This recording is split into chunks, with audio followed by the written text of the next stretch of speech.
नमस्कार, मैं हृदय कुमार प्रीत अरेराज पूर्वी चंपारण साहब समूह का स्वागत करता हूं। और बिहार जाति आधारित गणना कर रहे हमारे जितने प्रगणक हैं, पर्यवेक्षक हैं या जितने इसमें जो कर्मी लगे हुए हैं, आप सबों को मोबाइल ऐप में कुछ परेशानियां हो रही होंगी।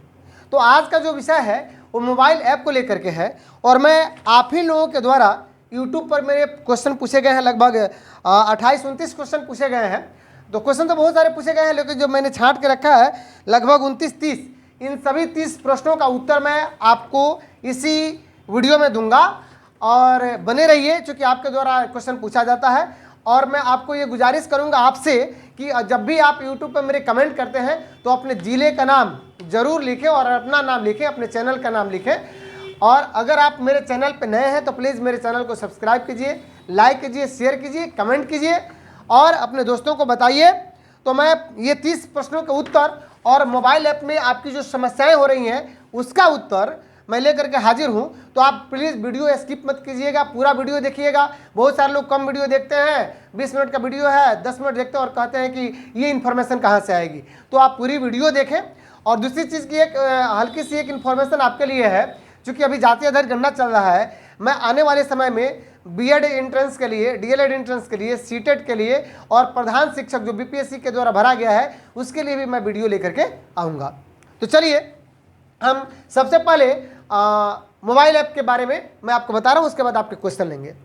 क्या हो रहा है कि बहुत सारे हमारे प्रगणक और पर्यवेक्षक जब मोबाइल में लॉगिन कर रहे हैं तो सबसे पहले मैं आपको बता दूं कि अगर आपने ऐप इंस्टॉल कर लिया है तो उस ऐप को पटना वार रूम के द्वारा, आईटी जो सेल बना हुआ है पटना, उसके द्वारा कहा जा रहा है कि जब आपने एक बार इंस्टॉल कर लिया, एक बार जब आपने लॉगिन कर लिया, जब फॉरगेट पासवर्ड करके अपने यूजर आईडी पासवर्ड बना लिया, जब अपने डिवाइस से रजिस्टर कर लिया और कोई समस्या आ रही है तो सीधे आप क्या कर रहे हैं, ऐप को अनइंस्टॉल कर रहे हैं। ये गलत बात है। अगर ऐप को इंस्टॉल कर रहे हैं तो अब लिख रहा है कि the number is already registered with another mobile number, है ना।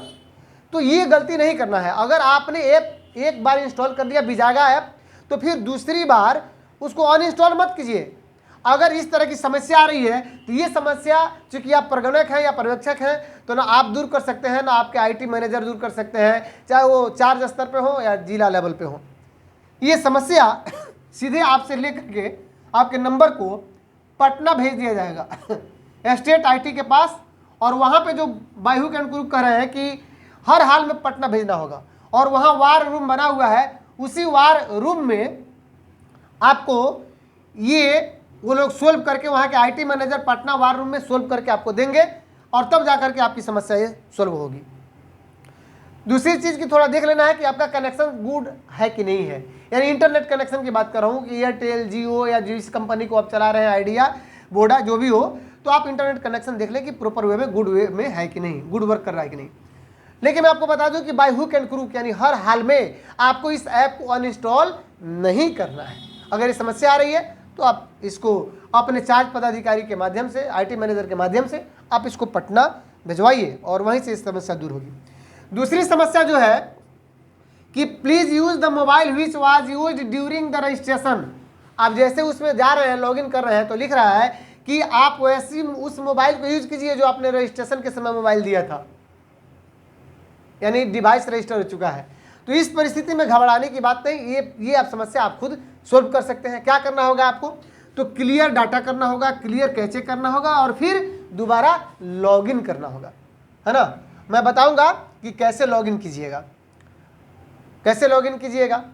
तो कैसे लॉगिन कीजिएगा इसके लिए मैं बाद में बताऊंगा, और क्लियर कैचे डाटा भी कैसे कीजिएगा इसको बताऊंगा। लेकिन जब ऐसा लिख रहा हो तो तीसरा समस्या ये है कि यूजर डज नॉट एग्जिस्ट। जैसे आप उसमें डाल रहे हैं तो कह रहा है कि आप एग्जिस्ट है, आप यूजर नहीं, आप यूजर डज नॉट एग्जिस्ट। तो ये चार्ज स्तर पर जो चार्ज पदाधिकारी है, उनके आईटी जो लगे हुए हैं सहायक, वे चेक कर लेंगे कि check if any such user is created, कि इस तरह के यूजर को क्रिएट किया गया है कि नहीं। अगर नहीं किया गया है तो उसको क्रिएट करेंगे। हो सकता है कि आपका आईडी ही नहीं बना हो चार्ज स्तर पर। दूसरी चीज कि एक और समस्या आ रही है कि enumerator submitted data not getting Green Marc log out log in again. कह रहा है कि हमारे जो प्रगणक है वो डाटा इसमें डाल रहे हैं, लेकिन पर्यवेक्षक के पास पूरी डाटा नहीं पहुंच रही है, या वो जो डाल रहे हैं तो ग्रीन मार्क में नहीं दिखा रहा है। तो आपको कुछ नहीं करना है, ये समस्या का हल भी आप ही के पास है। सबसे पहले आप लॉग आउट होइएगा, फिर लॉगिन कीजिएगा और ये श्योर कीजिएगा कि आपका इंटरनेट कनेक्शन गुड है कि नहीं, अच्छा है कि नहीं, चल रहा है कि नहीं। अगला क्वेश्चन जो है कि enumerator getting less data then AHL check. अब देखिए आप प्रथम चरण का जो मकान सूचीकरण हुआ था उस पर आपका डाटा ही कम दिखा रहा है। तो अगर डाटा कम दिखा रहा है तो घबराने की जरूरत नहीं है। चार्ज ऑफिसर अपना लॉगिन करेंगे और देख लेंगे कि क्या स्थिति है वहाँ की, वो IT सहायक के द्वारा देखा जाएगा। और आप लॉग आउट करके फिर क्लियर डाटा क्लियर कैचेज वही करेंगे, लॉगिन अगेन करेंगे आप परगणक महोदय, तो फिर हो सकता है कि पूरा डाटा आपको दिखना शुरू हो जाए। तो ये समस्याएं हैं, 5-6 समस्याएं हैं। 5 समस्या मैं बता दिया। अगर आप जल्दी में नहीं सुन पाएंगे बढ़िया से तो मेरे वीडियो को 2 बार सुन लीजिएगा ये समस्या को। चलिए अब देखिए सुपरवाइजर के पास भी अगर समस्या आ रही है कि supervisor getting less data then AHL, हो सकता है सुपरवाइजर को भी डाटा में दिया गया है कि 5 गो इन्यूमरेटर है, 4 गो दिखा रहा हो, चाहे उन्हें परिवार की संख्या कम दिखा रही हो, तो वो भी क्या करेंगे कि लॉग आउट करेंगे, फिर उसके बाद क्लियर डाटा करेंगे, क्लियर कैचे करेंगे और उसके बाद लॉगिन फिर दोबारा अगेन करेंगे। और मैं आपको बता दूं कि क्लियर डाटा कैसे करेंगे और क्लियर कैचे करेंगे कैसे। लॉग आउट में तो कोई दिक्कत नहीं है, लॉग आउट का ऑप्शन होता है।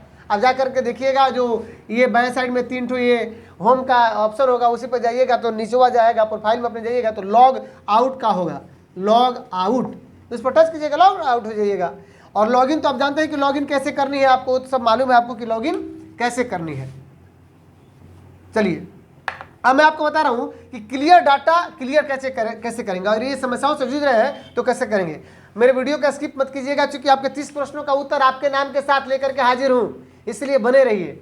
और अभी तक मेरे चैनल को आपने सब्सक्राइब नहीं किया है तो प्लीज़, आप लोगों का बहुत सपोर्ट मिल रहा है और मेरे चैनल पे 1 लाख से ज़्यादा व्यू हो चुका है, इसके लिए थैंक यू, बहुत बहुत धन्यवाद। और आपके लोगों के नाम से ही आपके प्रश्न को मैं यहाँ पे पढ़ूंगा। तो चलिए क्लियर डाटा क्लियर कैसे करेंगे। Long press on Bijaga app icon, जो आपका बिजागा ऐप जो आइकन है उस पर हम लॉन्ग प्रेस यानी दबाए रखेंगे, और जैसे दबाए रखेंगे तो देखिएगा you will get an option of app info. जिससे दबाए रखिएगा, आप अनइंस्टॉल करने के लिए कैसे किसी ऐप को दबाए रखते हैं, तो उसी तरह इसको भी जैसे ही दबाए रखिएगा तो एक ऑप्शन खुलेगा जिसमें दिखाएगा कि ऐप इन्फो, क्या आएगा, ऐप इन्फो। उसके बाद ऐप इन्फो में गो टू स्टोरेज, यानी आपको स्टोरेज में जाना है। कहाँ जाना है, स्टोरेज में। स्टोरेज पे जा करके क्लिक ऑन, उस पर क्लिक करना है ना, और clear data and clear cache, storage पे जा करके उस पर क्लियर डाटा और क्लियर कैचेज पर टच कर देना है। जैसे आप टच कीजिएगा सब कुछ डिलीट हो गया। जैसे आप मान लीजिए किसी फोटो ये बना हुआ है, यहाँ ऑप्शन में जाते हैं, मोबाइल में रहता है कि ऑप्शन डिलीट का, तो इस पर टच किए, इसको सेलेक्ट किए, डिलीट का ऑप्शन होता है, डिलीट को हम जैसे टच करते हैं हो गया काम खत्म, डिलीट हो गया। लेकिन जाकर के रिसाइकिल बिन में रहता है फोटो हुआ, तो रिसाइकिल बिन में भी जा करके जैसे उसको डिलीट करेंगे तो आपका मेमोरी खाली होता है। वही इसमें बताया जा रहा है कि बिजागा ऐप पर लॉन्ग प्रेस कीजिएगा, उस आइकन पर प्रेस कीजिएगा तो ऐप इन्फो खुलेगा, उसमें स्टोरेज होगा, स्टोरेज में जाना होगा। स्टोरेज के बाद वहाँ पे दिखाएगा clear data and clear catches, उसको आप टच कीजिएगा तो ये पूरा क्लियर डाटा क्लियर कैचेज हो जाएगा। और होने के बाद फिर आप क्या कीजिएगा, लॉगिन कीजिएगा। तो चलिए आपने देखा, अब चलिए आपके प्रश्नों के उत्तर मैं आपको बताऊंगा। और ये बोर्ड जो है एक बार लिखने के बाद जल्दी मिटता नहीं है, तो पहले इसको मैं मिटा लूँ और उसके बाद आपके प्रश्न मैं आपको पढ़ के सुनाऊंगा। बहुत सारी समस्याएं हैं, बिहार के 38 जिला से मेरे पास समस्याएं आई हुई हैं, और उन सारी समस्याओं को मैं अभी आपको पढ़ के बताऊंगा और समझाऊंगा, और क्या क्या उनका हल हो सकता है नाम के साथ। चलिए तो बढ़ते हैं। सबसे पहले हमारे आज की समस्या लेकर के सबसे पहले हमारे सुधीर पासवान जी हैं। वो कह रहे हैं कि साइकिल को 2 चक्का में रखना है कि नहीं रखना है। महोदय, साइकिल मोटर यान नहीं है, मोटर यान जो स्वचालित हो, तो साइकिल के बारे में नहीं सोचना है, नाव के बारे में नहीं सोचना है। नहीं, अब कोई बेचारा कोई अगर मतलब दिव्यांग है और उनके पास ट्राई साइकिल है तो ये मत है कि लिख दीजिएगा उसमें, वो मोटरयान नहीं है। मोटरयान में जैसे बाइक आपका आ गया, मोटरसाइकिल जो हो गया, और बाकी ऊपर के जो टेम्पू है, चरपहिया है, कार है, ट्रैक्टर है। आगे बढ़ते हैं। आगे आपका जो क्वेश्चन है वो है अशोक कुमार मंडल, ये पूछ रहे हैं कि सर प्रधान के नाम में आवासीय कोड स्थिति 2 भरे तो सभी परिवार के सदस्य कोड में भी 2 भरा जाएगा, कृपया जानकारी दी जाए। अशोक कुमार मंडल, तो पहली बात कि मैं आपको बता दूं कि आवासीय सिर्फ उन्होंने लिखा है, आपको स्पष्ट करना चाहिए कि आवासीय क्या, आवासीय स्थिति या आवासीय भूमि। तो आवासीय स्थिति जो है, मैं बता दूं कि आवासीय स्थिति क्वेश्चन 11 का है, कॉलम 11 है, और आवासीय भूमि, वो आवासीय भूमि जो है वो है आपका आवासीय भूमि क्वेश्चन 16 का है। तो अगर आवासीय स्थिति में उसमें बता रहे हैं कि झोपड़ी है, पक्का मकान है कि खोपड़ेल है, ये सबके लिए कॉमन होगा। जो प्रधान का होगा वही उसकी पत्नी का, बेटा का, बेटी का, माँ का, पिता का, साला का, साली का, जीजा का, सबका वही होगा, एक ही परिवार में रहते हैं। तो लेकिन आवासीय भूमि में अब 5 कट्ठा जमीन हो, उसको डिसमिल में आपने बदल दिया। यहाँ के जो सीओ साहब है पवन कुमार झा, उनके द्वारा कहा गया है कि 6.6 डिसमिल होता है 1 कट्ठा में। मैं आपको बता दूं सिर्फ और पूर्वी चंपारण के अरेराज के लिए है, और ये दूसरे जिले के लिए बदल जाएगा ये माप। तो आप डिसमिल में बदल दिए 5 कट्ठा को 536 यानी 33 डिसमिल हो गया। अब ये नहीं कि प्रधान पर भी 33 डिसमिल, उसके पत्नी पर भी 33 डिसमिल, उसके बेटा पर भी 33 डिसमिल। अब बताइए जमीनों आयोग वार्ड का मेंबर हो गया, 8 गुना बढ़ गया।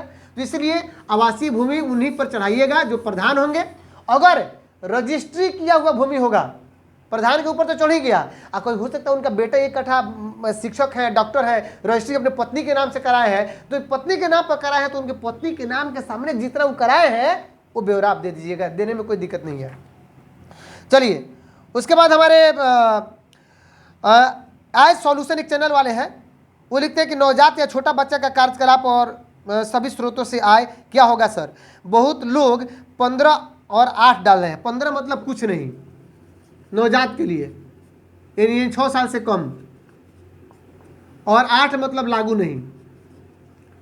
15 इसलिए डाल रहे हैं कि आपके गणना प्रपत्र में 13 से 15 लिखा है ना, इसी में कंफ्यूजन में है। और बहुत सारा यूट्यूबरवा है सब ना, वो सब क्या किया है कि इस तरह का वीडियो बना करके लोगों को कंफ्यूज कर दिया है कि गणना प्रपत्र में देख लिया कि नीचे लिखा हुआ है, मेरे पास भी गणना प्रपत्र है कि 13 से 15 लागू नहीं। गजब हाल है। अरे 12 में भी लागू नहीं होगा, 12 होने के लिए है, इसमें आय लागू भी हो सकता है और नहीं भी।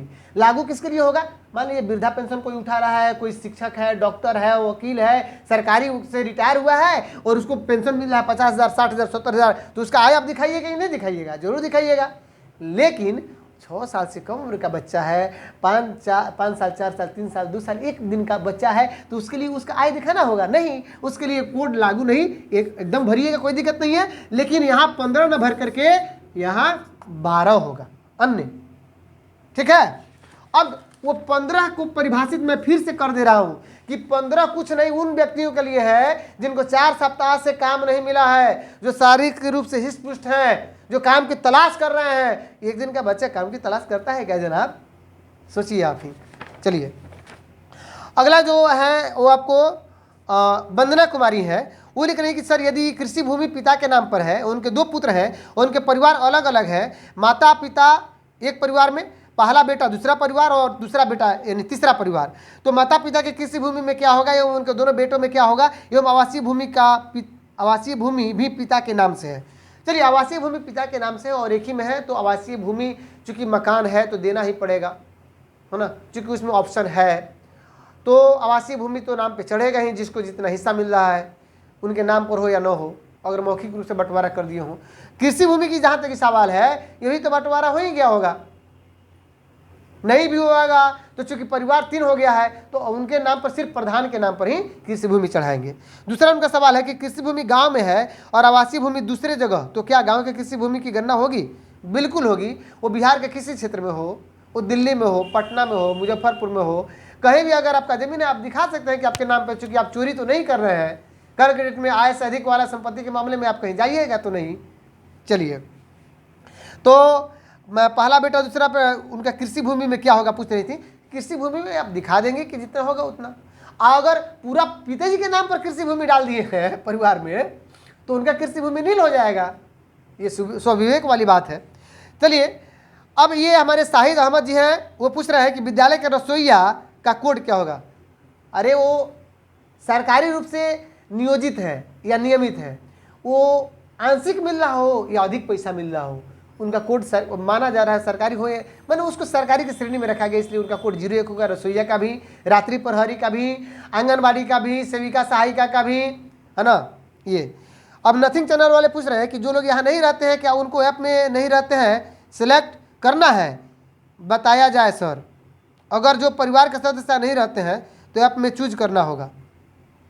चलिए ये सवाल थोड़ा मैं आपको इस पर विशेष रूप से बात करूंगा। ये अस्थायी प्रवास की स्थिति है, थोड़ा इसको बढ़िया से देख लीजिएगा। अस्थायी प्रवास का मतलब हुआ, देखिए अस्थायी प्रवास यानी जो यहाँ से चले गए हैं पूर्ण रूप से, उनके बारे में तो गिनती ही नहीं करनी है। प्रथम चरण में अगर उनके बारे में गिनती हो चुका है, अब पता चल रहा है द्वितीय चरण में, प्रथम चरण मान लीजिए थे, द्वितीय चरण पता चल रहा है कि ना अब वो कभी नहीं आएंगे, वो बेच उच के चले गए, पूर्णतः अस्थायी हो गए हैं, या प्रथम चरण में किसी ने करा दिया कि हाँ वो आएंगे, अब पता चल रहा है कि वो नहीं आए, 1 साल से नहीं आए हुए हैं और नहीं रहते हैं, तो उनकी एंट्री नहीं होगी और गणना प्रपत्र पर भी उनका कुछ भी नहीं लिखा जाएगा। अगर पूरा परिवार ही नहीं है तो लिखेंगे गणना प्रपत्र की यहाँ परिवार यहाँ नहीं रहता है। अगर एक सदस्य कोई अस्थायी रूप से चला गया कहीं विदेश, तो सिर्फ उस सदस्य के बारे में गणना प्रपत्र में एंट्री नहीं करनी है, मोबाइल ऐप पर भी एंट्री नहीं करनी होगी, तब उसमें चूज सेलेक्ट करना पड़ेगा कि यहाँ नहीं रहते हैं। लेकिन अगर वो बिहार के किसी भी स्थिति, मतलब यहाँ पे अस्थायी रूप से 6 महीना से अधिक और 1 साल से कम, वो बिहार के किसी भी अन्य जिला में, भारत के किसी भी अन्य राज्य में या किसी भी पूरे वर्ल्ड के किसी भी देश में अगर रहते हो और यहाँ वो आते जाते हैं 1 साल के अंदर, तो वही अस्थायी प्रवास कहा जाएगा। क्या? अस्थायी प्रवासी कहा जाएगा, प्रवास। इस स्थिति में आपका कोड दिया गया है, और कौन सा कोड दिया गया है? तो इनमें 7 कोड दिए गए हैं। मैं आपको बता दूं कि अस्थायी प्रवास की स्थिति में लागू नहीं तो उनके लिए होगा जो हमारे सामने उपलब्ध है, जितना परिवार है सब में लागू नहीं होगा, लेकिन जो बाहर रहते हैं उनके लिए आपका 6 गो और कोड है, 2 3 4 5 6 7। तो इसमें एक और सवाल आया था, एक ही साथ उत्तर दे रहा हूँ कि पति अगर बाहर है, उनके साथ पत्नी भी खाना बनाने के लिए है, बच्चे भी छोटे छोटे हैं, तो उनके लिए अस्थायी प्रवास में कोड क्या होगा? तो हमारे सामान्य प्रशासन विभाग सुहेल सर के द्वारा, शिशिर सर के द्वारा बताया गया है, और ये आपके मार्गदर्शिका में भी है कि वैसी परिस्थिति में सभी का कोड कॉमन होगा, यानी जो पति का होगा वही होगा, सभी के लिए एक ही कोड लागू हो जाएगा। अब अगला क्वेश्चन जो है, चलिए इस पर हो गया। मोहम्मद फारूक जी भोजपुर से हैं और ये पूछ रहे हैं कि आप सर अपना मोबाइल नंबर शेयर किया जाए। फारूक जी बहुत बहुत धन्यवाद आपका। प्लीज़ आप मेरे क्या कहते हैं कमेंट बॉक्स में आप अपना नंबर डाल दीजिएगा, मैं आपको ज़रूर 100% आपसे बात करूँगा फ़ोन करके। मैं मोबाइल नंबर अपना शेयर नहीं कर पा सकता हूँ क्योंकि बहुत सारे 1 लाख व्यू देख रहे हैं, अगर लोग उतना फ़ोन करना शुरू कर दिया तो फिर मेरी ज़िंदगी कैसी हो जाएगी। चलिए आगे पूछ रहे हैं पवन कुमार उत्क्रमित माध्यमिक विद्यालय लक्ष्मीपुर भागलपुर से। तो पवन कुमार उत्क्रमित माध्यमिक विद्यालय लक्ष्मी भागलपुर से पूछ रहे हैं कि श्रीमान एक प्रश्न है कि यदि व्यक्ति का नाम प्रपत्र पर अंकित कर दिया गया है और उनका, देखिए कहने का मतलब है कि किसी व्यक्ति का नाम प्रपत्र पर अंकित कर दिया गया है और पर्यवेक्षक महोदय को डुप्लीकेट दिखा रहा है वो व्यक्ति, पर्यवेक्षक महोदय क्या कि उसको डिलीट कर दिए, तो ये पूछ रहे हैं कि गणना प्रपत्र में फिर उन्हें नाम हटा देंगे, व्हाइटनर लगा देंगे, चाहे हटा देंगे, रहेगा कि नहीं रहेगा? बिल्कुल, आप चूंकि प्रगणक हैं और प्रगणक महोदय जो लिख के दे रहे हैं, है ना, तो उसको लिख के दे रहे हैं तब ना उसके कामों की समीक्षा हमारे पर्यवेक्षक किए हैं, तो अगर लिख के दे दिए उसमें कोई हटाने उठाने की बात नहीं, वो ऐप में हटा दिए हैं, अंडरस्टूड है, वो हट चुका है, उसमें कोई दिक्कत नहीं है। अब हमारे विक्रम कुमार जी हैं, ये पूसा से हैं, समस्तीपुर, पूसा प्रखंड शायद समस्तीपुर से हैं, और इनका क्वेश्चन जो है कि आवासीय भूमि को परिवार के सभी सदस्यों पर लिखना होगा या प्रधान के नाम से या जिस नाम से रजिस्ट्री होगा, और यही सेम क्वेश्चन आर्ज 1 1 2 3 4 चैनल वालों का है। तो मैं आपको बता दूं कि आवासीय भूमि को परिवार के प्रधान के नाम पर ही लिखिए, लेकिन हो सकता है कि उनके बेटे भी, परिवार के प्रधान के बेटे या उनकी बहू या उनकी पत्नी के नाम पर अगर रजिस्ट्री वाला जमीन हो तो ये प्रधान के नाम पर मत लिखिएगा, जिसके नाम से रजिस्ट्री होगा उसी के नाम पर चढ़ा दीजिएगा। तो ये 10 क्वेश्चन लगभग आप मैंने उत्तर दिया, अभी 20 क्वेश्चन का अभी और उत्तर देना बाकी है। तो मैं आप सबों का धन्यवाद देना चाहूँगा, हमारे जिला के सबसे वरीय मास्टर ट्रेनर हैं नागेंद्र प्रसाद जी, उन्होंने लिखा कि मेरे कमेंट बॉक्स में लिखा कि आप यूँ ही आगे बढ़ते रहिए। बहुत बहुत धन्यवाद सर। उसके बाद आपको हिमांशु शुक्ला लिख रहे हैं कि बहुत अच्छा समझा रहे हैं। चलिए धन्यवाद हिमांशु जी, आप मेरे दिल में हैं। मोहम्मद संजर आलम कटिहार से लिख रहे हैं कि अच्छा इन्फॉर्मेशन सर। बहुत बहुत धन्यवाद संजर आलम जी। सीमा सिंह, अभी स्किप वीडियो मत कीजिएगा, आपका भी नाम आने वाला है। और दूसरी चीज़ की अभी 20 और क्वेश्चन का उत्तर मैं देने वाला हूँ। सीमा सिंह नालंदा से लिख रही हैं कि सर आपका वीडियो देखकर सारा कन्फ्यूजन दूर हो गया। बहुत बहुत तहे दिल से आभार सीमा जी कि मुझे इतनी प्रशंसा आप कर रही हैं कि मेरा वीडियो देख करके। विनोद जी लिख रहे हैं कि गुड नाइट। अरे सर रात को तो गुड नाइट होता ही है। चलिए KM क्लासेज 1 2 3 वो लिख रहे हैं कि कंग्रेचुलेसन सर, बधाई, thank you KM classes. Dharmendra Mahato लिख रहे हैं कि जाति आधारित गणना की जानकारी देने के लिए बहुत बहुत धन्यवाद। धन्यवाद धर्मेंद्र जी। KM क्लासेज लिख रहे हैं कि बहुत ही बढ़िया तरीका है आपका बताने का। चलिए आपका भी बहुत बढ़िया तरीका है आपसे मुझे सवाल पूछने का। चलिए, और विजय कुमार जी बहुत अच्छा जानकारी sir, thank you Vijay ji. और भी कुछ जो है मैं उनको पहले पढ़ दे रहा हूँ, उसके बाद 20 क्वेश्चन का उत्तर मैं दूंगा। फिर आपको RR सरकारी जॉब वो लिख रहे हैं कि झकास वीडियो। चलिए थैंक यू। आपको संतोष कुमार लिख रहे हैं nice video, thank you. Vikesh ji लिख रहे हैं कि बहुत बढ़िया जीजा जी, थैंक यू विकेश जी। संदीप कुमार सिंह हमारे लिख रहे हैं पूर्वी चंपारण जिला से कि बहुत सुंदर भैया। चलिए बहुत अच्छा, धन्यवाद संदीप जी। एक और लिख रहे हैं विकेश जी लिख रहे हैं कि लाजवाब। धीरेश यादव लिख रहे हैं कि कोलकाता में आपका वीडियो देखा जा रहा है। चलिए थैंक यू धीरेश जी, कोलकाता में अगर मेरा वीडियो देखा जा रहा है, सब आप सबों का प्यार है। और रवि यादव, नहीं ये परी यादव ब्लॉग्स है, वो लिख रहे हैं कि नाइस वीडियो, थैंक यू परी जी। अब चलिए मैं आगे आपके जो क्वेश्चंस हैं उनको मैं ले रहा हूँ, तो प्लीज़ मेरे वीडियो का स्किप मत कीजिएगा। मैं आपको बता दूं कि 12 जो कोड है उसमें आय हो भी सकता है और नहीं भी बता रहा था। 12 जो अन्य है, जैसे पेंशन वालों का तो दिखाना पड़ेगा आय, लेकिन छोटे बच्चों का नहीं दिखाना होगा। आगे जो क्वेश्चन है वो मैं बता रहा हूँ।